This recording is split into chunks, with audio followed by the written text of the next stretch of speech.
I am Shikha and you are watching your YouTube channel Full Solution. Hello everyone, welcome back to the EVS series and we are doing the MCQ series for the EVS. हम लोगों ने 180 questions तक देख लिए थे. Now we will do the 181 number questions.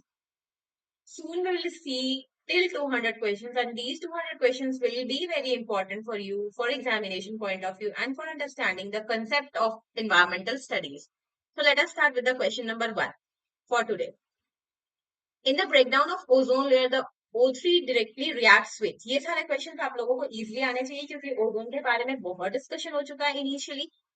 सो यहाँ पे बोल रहा है कि ओजोन लेयर जब टूटेगी या फिर O3 होगा ये डायरेक्टली किससे रिएक्ट करेगा. जब ओजोन लेयर खत्म होती है ओजोन लेयर कम होती है तो O3 जाके किससे रिएक्ट करता है. तो पहले हम आप लोगों को बता चुके O+O और +O is O3 that is ozone. ये जब ऑक्सीजन अलग रहेगा O3 जब ब्रेक डाउन होगा लाइक ऐसे हो जाएगा तो ये O जाके सबसे पहले क्लोरीन से रिएक्ट करती है क्लोरीन ऑक्साइड बनाने के लिए. ओके, तो ये क्लोरीन ऑक्साइड बनाने के लिए क्लोरीन से रिएक्ट करेगी और ये बचा हुआ O2 ऑक्सीजन बन जाता है तो chlorine atom. Thickness of ozone layer is measured in पहले भी बताया जा चुका है. B number is will be the answer. Dobson unit. Which of following statement about ozone is true. कौन सा सही है. True. Ozone is a major constituent of photochemical smoke. True. Ozone is highly reactive. Very true. It protects us from harmful UV radiations of the sun. True. Then all of the above will be answered. यहाँ पे answer wrong लिखा हुआ है. D will be the answer. Formation of hole in ozone is maximum over. सबसे पहले ozone hole क्या होता है? It is a thinning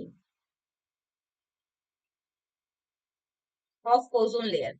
ये कोई ऐसा नहीं है कि ओजोन लेयर में कोई छेद हो गया. नो, इट इज जस्ट कि ओजोन लेयर कहीं से ऐसे होती है तो कहीं से बहुत पतली हो जाती है ओजोन लेयर. तो ये पतला होना ही ओजोन होल कहलाता है. ये कहाँ पे होता है प्रीवियस लेक्चर में बताया जा चुका है. दैट इज अंटार्कटिका में सबसे ज्यादा देखने को मिलता है. Which of following is not a potential adverse effect of global warming. Yes, global warming का एडवर्स इफेक्ट क्या नहीं है. Not. More extreme weather pattern ये तो है. ये तो ट्रू है ना. ग्लोबल वार्मिंग होगा तो एक्सट्रीम वेदर पैटर्न हमको देखने को मिलेंगे. बारिश, धूप, एक्सट्रीम ठंडा, snowfall, all these things. Retreat of glaciers. Glaciers पिघलेंगे ये भी ट्रू है. सी लेवल राइज क्योंकि ग्लेशियर्स पिघलेंगे तो सी लेवल भी बढ़ेगा. सी में पानी बढ़ेगा. And increasing UVB radiation. UV radiation से इसका कोई मतलब नहीं है तो ये गलत है. D will be the answer. Now 186 number question. Excess atmospheric carbon dioxide increase greenhouse effect as carbon dioxide. ठीक है, सबसे पहला इंपॉर्टेंट. कार्बन डाइऑक्साइड कौन सी गैस है. ग्रीन हाउस गैस के कैटेगरी में आती है सबसे फर्स्ट नंबर पर. ओके, अब हम लोग बात करें कि एटमॉस्फेरिक कार्बन डाइऑक्साइड से क्यों बढ़ता है ग्रीन हाउस इफेक्ट. क्यों कार्बन डाइऑक्साइड ऐसी क्या है.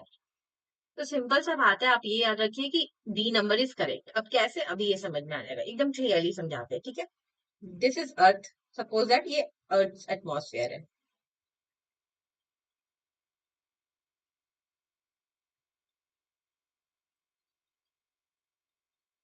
And this is sun.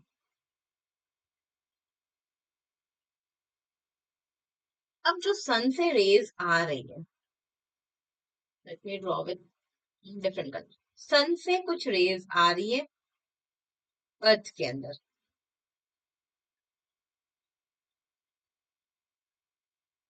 Okay, sun rays अर्थ में आ रही है. I hope you are understanding this diagram. अब होता क्या है अब, क्योंकि अर्थ में ह्यूमन एक्टिविटी हो रही है, यहाँ पे तो ह्यूमन एक्टिविटी होगी और ह्यूमन एक्टिविटी से कार्बन डाइऑक्साइड इंक्रीज हो जाता है. ये एटमॉस्फेयर में मान लेते हैं. सी, ये एटमॉस्फेयर में कार्बन डाइऑक्साइड है. Suppose this is carbon dioxide in atmosphere. ये है CO2. I hope you can see CO2.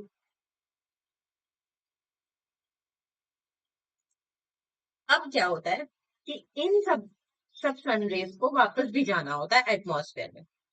Because of carbon dioxide बहुत सारी रेज नहीं जा पाती. ये अटक गया. ये तो चला गया अर्थ के बाहर. लेकिन ये सारे रेज अर्थ के अंदर ही रह गई because of this layer of carbon dioxide. तो कार्बन डाइऑक्साइड की वजह से क्यों नहीं जा पा रही है अर्थ से बाहर वापस, अर्थ सनलाइट अर्थ के बाहर क्यों नहीं जा पाता है, क्यों गर्मी वापस बाहर नहीं जा पाती? क्योंकि ओपेक है। ओपेक मतलब जिससे आर पार दिखाई न दे। ठीक है, सिंपल सा बात है। अर्थ से बाहर जाने वाला रेज इंफ्रारेड रेज होता है। सन बहुत सारी रेस को भेजता है, इंफ्रारेड रेस को भेजता है, अल्ट्रावायलेट रेस को भेजता है, यू एक्स रेज भी होती है, विजिबल लाइट भी है। जो हम लोगों को सनरे दिखाई देती है वो तो एक मात्र छोटा सा परसेंटेज है, छोटा सा पार्ट है जो विजिबल लाइट जो हम देख पाते हैं। बाकी और बहुत सारी रेज है जो सन से आती है। तो जब इंफ्रारेड रेज वापस नहीं जा पाती है, कार्बन डाइऑक्साइड इंफ्रारेड रेज को क्या करता है, एब्जॉर्ब कर लेता है। और इंफ्रारेड रेज यहाँ पे वार्म करती है एटमॉस्फेयर को, जिसकी वजह से ग्लोबल वार्मिंग होती है। तो बस ये याद रखना है, कार्बन डाइऑक्साइड ओपेक है, ऐसा लेयर है जिससे इंफ्रारेड रेज वापस नहीं जा पाती है, ओपेक है। तो यही रीजन है कार्बन डाइऑक्साइड से अर्थ के वार्म होने का। Okay, now moving on to 187। Solar radiation that bounce off the earth back towards the atmosphere is mostly solar radiation जो वापस जाता है। अभी हम लोग बात किए ना यहाँ पे कौन सा रे वापस जाता है, जनरली इंफ्रारेड।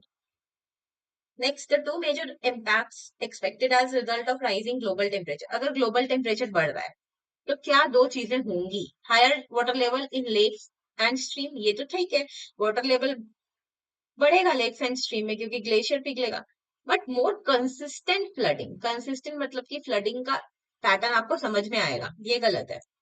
पैटर्न फ्लडिंग का समझ में नहीं आएगा, कभी बाढ़ आएगी कभी बाढ़ नहीं आएगी। So one is wrong.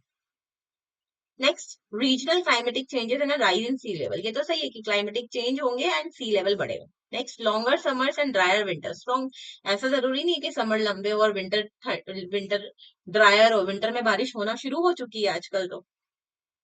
Next, low water level in lake and stream and large flood plain, ये भी रॉन्ग है। वाटर लेवल्स बढ़ेगा लेक में और स्ट्रीम्स में। अभी लास्ट ईयर जो 2024 में सिक्किम में बाढ़ आई थी वो ग्लेशियर फ्लडिंग ही तो थी, glacier flooding. So answer will be B. Now next 189. Which country has organized its cabinet meeting under the sea to drag attention of the world toward global warming and its threats? कौन सा country है जो world के attention को grab करने के लिए global warming की तरफ उन्होंने अपनी कैबिनेट मीटिंग को सी के अंडर किया था? सबसे ज्यादा प्रॉब्लम किसको होता है ग्लोबल वार्मिंग से? आइलैंड्स को, जितने भी आइलैंड नेशन है, क्योंकि ग्लोबल वार्मिंग होगा तो सबसे ज्यादा ग्लोब सी चेन ऐसा है, ग्लोबल वार्मिंग से क्या होगा, ग्लेशियर मेल्ट होगा। ग्लेशियर मेल्ट होगा तो सी लेवल इंक्रीज होगा। तो सबसे ज्यादा कौन डूबेगा? आइलैंड्स। दैट इज वाई इन नेशंस को बहुत प्रॉब्लम है। तो किन्होंने कहा? वैसे तो यहाँ जितने भी नाम है, चाहे वो श्रीलंका हो, इंडोनेशिया हो, फिजी हो, मालदीव हो, ऑल आर आइलैंड नेशंस। पर ये किया किसने था? A, Maldives will be the answer. A river with high BOD value means, BOD is what? BOD आप लोग कमेंट में मेरे को बताएंगे कि BOD का फुल फॉर्म क्या होता है।